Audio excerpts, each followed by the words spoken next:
Hello everyone, my name is Mr. Addis and I'm Head of History here at Parkvale Academy, and I'm here to talk to you about the History GCSE starting in 2021 for you. So firstly, just a bit of an overview.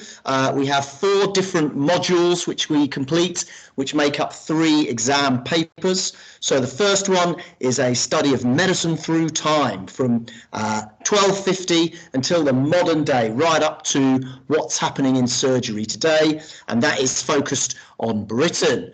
We also have a case study that we look at, which is how soldiers were treated during the First World War in the trenches, which is a really sort of insightful look at what it would be like if you got injured, what would happen to you and where you would go.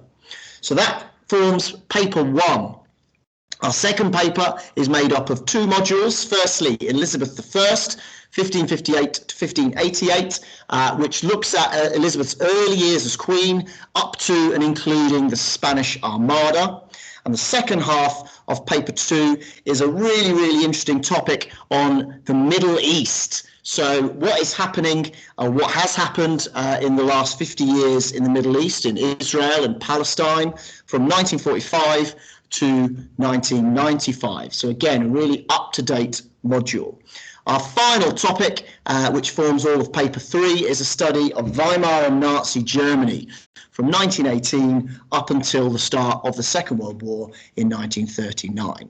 So those are the 4 topics that we look at, and as I said, they make up 3 individual exam papers. Now, one question I always get asked as head of history is, why on earth would you waste your time looking at something that's already happened? And my answer would always be that you have to understand what has happened already to be able to think about the future.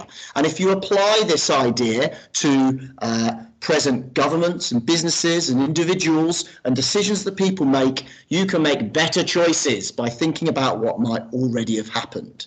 So in your History GCSE, we're going to be looking at lots and lots of different areas of each of these topics. We're going to look at some politics. We're going to look at some societies and sociologies. We're going to look at culture. We're going to look at languages, health, art, education, money, conflict. So doing history is not just about what has happened, it's about how it affected individual people. Okay, now, I have to be honest with everyone, there are 3 written exams at the end of year 11 for your History GCSE. It is a difficult GCSE subject. It requires the ability to read large amounts of text. It requires the ability to write extended exam answers. Okay, so you have to be willing to do those things if you are going to do well at a History GCSE. But the outcome of that is that this qualification is a really highly respected course. Having a History GCSE on your CV is something that colleges, your sixth forms, employers and universities, if you go on to that level, will be very happy to see. It is a really good GCSE to have. Now, in terms of careers going forward, again, history is such a good GCSE because it has so many different skills as part of it. You have to be able to analyse things, look at them, work out which one you agree with and why that might be. You have to be able to write at length, but also you have to be able to write succinctly, short, little answers, getting to the point straight away. You have to be good at debating. You have to be able to detect things, look at lots of evidence and work out what you think is the answer.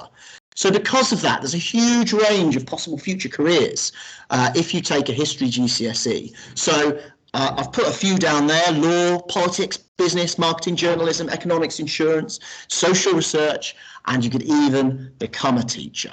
So loads and loads of things to be positive about in taking a History GCSE. Now, if you don't believe me, there are a couple of quotes there. My favourite is definitely Bob Marley's, "Don't forget your history or your destiny." Everyone in the past definitely knows that history will shape your future. So I look forward to seeing you on History GCSE next year. If you do have any questions, please come and speak to me or contact the school and I will get back to you with any information you might need. Thanks very much. See you soon.